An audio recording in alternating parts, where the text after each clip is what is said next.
নমস্কার মিত্ররা, আজকে কলার কোফতা রান্না করার জন্য প্রথমে আলু এবং কলাকে ভালোভাবে সিদ্ধ করে এগুলো স্ম্যাশড করে নিচ্ছি। এই স্ম্যাশড করা আলু এবং কলাগুলোর মধ্যে আমরা দিয়ে দেব লবণ, মিষ্টি জিরা। আপনারা এটাকে কি বলেন অবশ্যই আমাদের জানাবেন। আমাদের এখানে এটাকে গুয়া মুসুরিও বলা হয়। হলুদ গুঁড়ো এবং লঙ্কা গুঁড়ো, এরপর অ্যাড করব সরিষার তেল।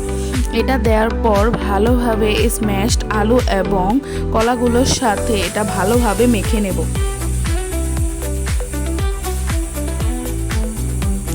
ভালোভাবে মেখে নেওয়া হয়ে আসলে এগুলোকে সুন্দর করে গোল গোল করে রাখবো। দেখুন দেখতে কতটা সুন্দর লাগছে, আসলে খেতেও খুব ভালো হয়েছিল। আপনারা বাসায় এভাবে অবশ্যই একবার ট্রাই করবেন।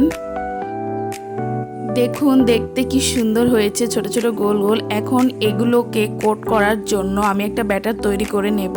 প্রথমে নিয়ে নেব আটা, এর মধ্যে অ্যাড করব লঙ্কা গুঁড়ো, হলুদ গুঁড়ো, লবণ।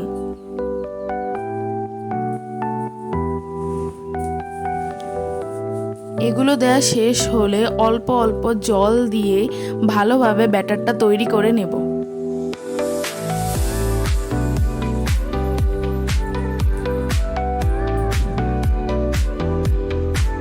ভালোভাবে ব্যাটারটা তৈরি করে এক সাইড করে রাখবো। কড়াতে তেল দিয়ে দেব। তেলটা যখন গরম হয়ে আসবে তখন কোফতাগুলোকে ভালোভাবে ওই ব্যাটারে চুবিয়ে তারপর আমরা তেলের ভিতরে দিয়ে দেব। এগুলোকে সুন্দর করে ভেজে নিতে হবে। এগুলো আসলে আপনারা বিকালের নাস্তা হিসেবেও খেতেই পারেন, খেতে খুব দুর্দান্ত লাগে। আমি আজকে কলার কোফতা রান্না করেছি, আপনারা চাইলে এগুলো সন্ধ্যাও টিফিন হিসেবে খেতে পারেন। আর আপনারা যদি আমাদের চ্যানেলে নতুন হন তাহলে অবশ্যই আমাদের চ্যানেলটিকে সাবস্ক্রাইব করবেন এবং বেল আইকনটি প্রেস করে রাখবেন যাতে আমাদের ভিডিওগুলো সবচেয়ে প্রথমে আপনার কাছে চলে আসে। দেখুন আমার কলার কোফতাগুলো ভাজি করা হয়ে গেছে, দেখতে কতটা সুন্দর লাগছে। এগুলো আপনারা সন্ধ্যাবেলা সসের সাথেও খেতে পারেন। আমি এগুলোকে তরকারি রান্না করেছি। এগুলোর সাথে আমি আলু দেব, তাই প্রথমে আলুগুলোকে ভালোভাবে ভেজে নিয়েছি। আলুগুলো দেওয়ার এরকম বক্স বক্স করে আপনারা আলুগুলো দিবেন। আলুগুলো কাটার পর এখানে হলুদ এবং লবণ দিয়ে ভালোভাবে আলুগুলো ভেজে নেবেন।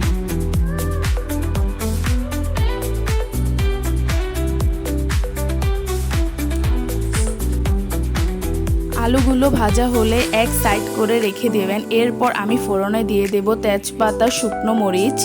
এগুলো যখন আমাদের ভালোভাবে ভাজা হয়ে আসবে, আপনারা চাইলে এখানে জিরাটাও ফোড়নে দিতে পারেন।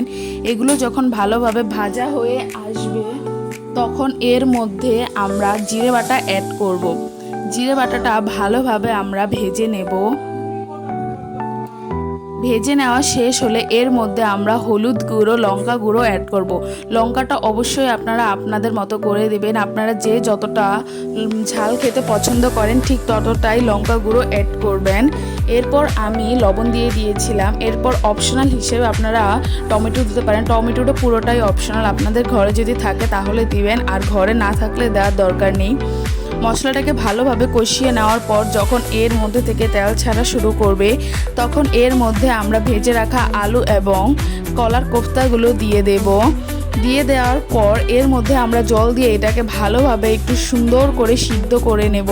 সিদ্ধ যদিও ভাজার সময় হয়ে এসেছিল, এগুলো নরম হওয়ার জন্য এই জল দিয়ে ফোটানো হয়। দেখুন এখানে কতটা সুন্দর হয়েছে কলার কোফতাগুলো। আপনারা অবশ্যই এভাবে একবার কলার কোফতা বাসায় বানিয়ে খাবেন, খেতে খুবই ভালো লাগে। আপনারা যদি বাসায় এভাবে বানান অবশ্যই আমাদেরকে কমেন্ট করে জানাবেন এবং খেয়ে বলবেন আপনাদের কাছে কেমন লেগেছে। আর আমাদের চ্যানেলে নতুন হলে অবশ্যই সাবস্ক্রাইব করবেন এবং পাশে থাকবেন। টাটা।